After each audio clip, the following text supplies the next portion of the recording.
Welcome to this guide on how to change your name on the Amazon app. Whether you want to update your display name or correct a mistake, this process is straightforward and only takes a few minutes. Start by opening the Amazon app on your mobile device. Make sure you are logged in to the account you want to update your name on. Once you are in the app, tap the profile icon or the menu button, which is usually located on the bottom navigation bar. Select your account from the menu to access your account management options. On the next page, in the upper left corner of the screen, you can see your profile, which you will click on.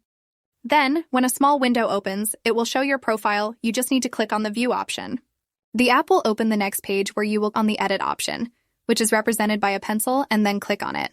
Select the field in which you will enter your new name, and then click on Continue.